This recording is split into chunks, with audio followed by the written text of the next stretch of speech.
무용교에서 유용교회로 오늘의 묵상입니다. 오늘은 신명기 11장 26절에서 32절까지의 말씀을 묵상하겠습니다. 성경 말씀을 듣겠습니다. 내가 오늘 복과 저주를 너희 앞에 두나니 너희가 만일 내가 오늘 너희에게 명하는 너희 하나님 여호와의 명령을 들으면 복이 될 것이요 너희가 만일 내가 오늘 너희에게 명령하는 도에서 돌이켜 떠나 너희의 하나님 여호와의 명령을 듣지 아니하고 본래 알지 못하던 다른 신들을 따르면 저주를 받으리라. 내 하나님 여호와께서 내가 가서 차지할 땅으로 너를 인도하여 들이실 때 너는 그리심 산에서 축복을 선포하고 에발 산에서 저주를 선포하라. 이 두 산은 요단강 저쪽 곧 해지는 쪽으로 가는 길 뒤 길갈 맞은편 모래 상수리 나무 곁에 아라바에 거주하는 가나안 족속의 땅에 있지 아니하냐. 너희가 요단을 건너 너희의 하나님 여호와께서 너희에게 주시는 땅에 들어가서 그 땅을 차지하려 하나니 반드시 그것을 차지하여 거기 거주할지라. 내가 오늘 너희 앞에 베푸는 모든 규례와 법도를 너희는 지켜 행할지니라. 우리는 인생을 살면서 동전의 양면성에 대해 종종 얘기를 합니다. 모든 것이 항상 좋을 수 없다는 것이죠. 인생은 장점이 있는가 하면 반대로 단점도 있기 마련입니다. 결혼을 하여 가정을 꾸리는 것이 많은 장점이 있을 수 있지만 생각해보면 단점도 있을 수 있습니다. 그것은 자신의 시간을 포기해야 되고 자신의 재산을 공유해야 되고 이기적인 삶보다는 배우자와 자녀들을 위해 헌신하는 삶이 생긴다는 것이죠. 또한 나라에서 어떤 정책이 세워지더라도 그것에는 장점이 있고 단점이 있습니다. 모든 계획이 장점만 100%가 될 수 없습니다. 저는 오늘 말씀 묵상을 남기면서 하나님을 믿는 장점과 단점을 말씀드리려고 합니다. 물론 이 표현은 제가 하나님의 사역을 평가하는 것이 아니라 우리가 신앙생활을 하면서 삶에서 느껴지는 장단점을 표현하는 것입니다. 하나님을 믿는 데 있어서 장점은 우리가 예수님을 믿으면 하나님은 그 어떤 죄도 다 사해 주시고 천국 소망도 주시며 하나님의 크신 계획 안으로 우리를 인도하십니다. 그리고 하나님의 사랑과 위로와 평안을 받으며 이 세상에서 담대히 살아가고 축복을 누리며 살 수 있습니다. 만약에 하나님을 믿는 것이 이렇게 장점만 있다면 우리 삶은 어떻게 될까요? 대충 하나님을 믿는 흉내만 내도 하나님께서 늘 사랑해 주시고 구원을 주셔서 천국에 갈 수 있게 해 주시는 것이라는 착각에 빠지게 될 것입니다. 그래서 하나님께 마음 없는 종교 생활을 하게 될 것입니다. 그러나 하나님을 믿으면서 단점은 오늘 말씀처럼 하나님 안에 복이 있는가 하면 저주도 있다는 것입니다. 다시 표현하면 천국만 있는 것이 아니라 지옥도 있습니다. 하나님께서 항상 좋은 아버지로만 계신 것이 아니라 사랑의 매를 대시는 공의와 정의의 아버지 모습도 있다는 것이죠. 우리가 지금까지 신명기 말씀을 보면서 모세가 이스라엘 백성들에게 설교하는 많은 내용들을 보고 듣고 읽을 때 이스라엘 백성들이 얼마나 부럽습니까? 마치 가나안 땅에만 들어가면 로또 복권이 된 것 같은 인생이 펼쳐지고 하나님의 백성이 되었으니 가나안 땅을 밟는 모든 것이 무조건 이스라엘 백성의 땅이 되는 것처럼 보이지 않습니까? 그런데 오늘 말씀에서는 이스라엘 백성들에게 복과 저주의 길을 명확하게 알려주고 있습니다.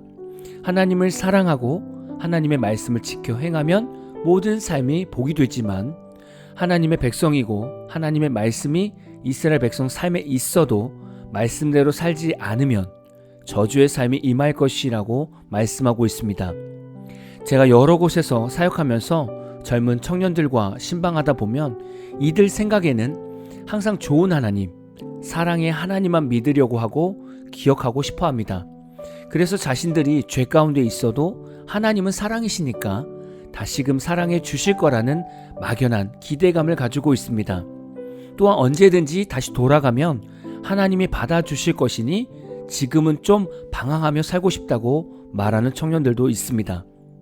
이렇게 말하는 청년들은 무엇이 잘못된 것입니까? 우리 인생 앞에 복도 있지만 저주도 있다는 것을 알지 못하는 것입니다.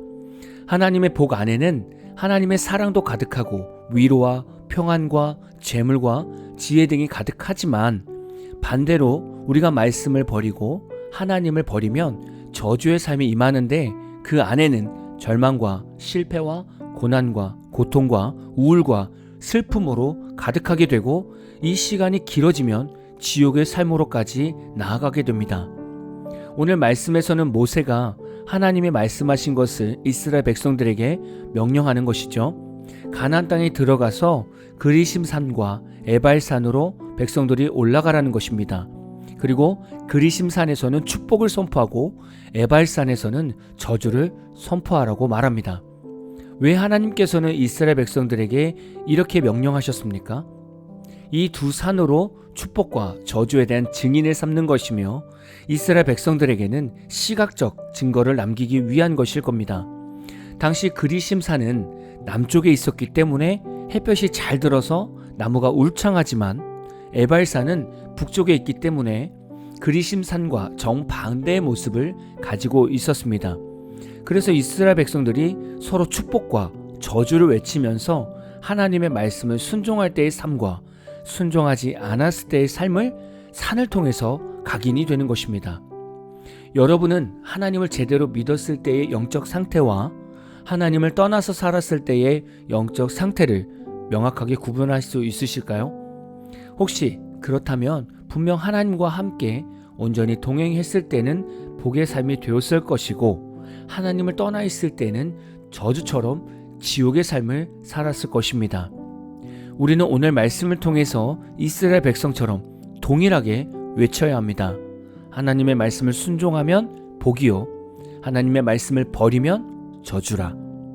오늘 마무리 찬양은 진아님의 여호와의 축복이라는 찬양입니다. 찬양 후에는 잔잔한 연주곡이 있습니다. 말씀을 생각하면서 기도하는 시간을 가져보십시오.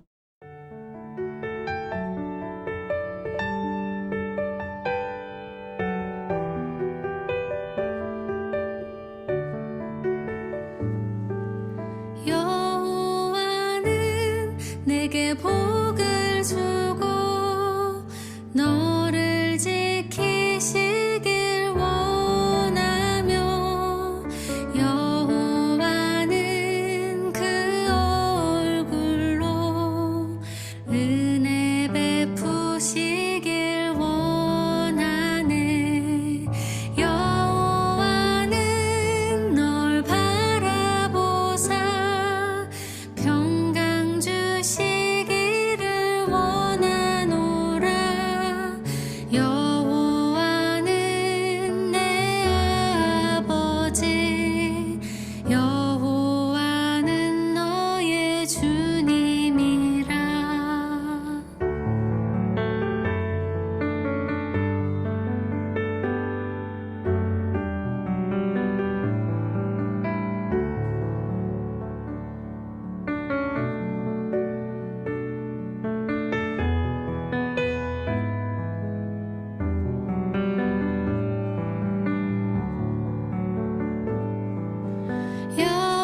여호와는 내게 복을 주고 너를 지키시길 원하며 여호와는 그 얼굴로 은혜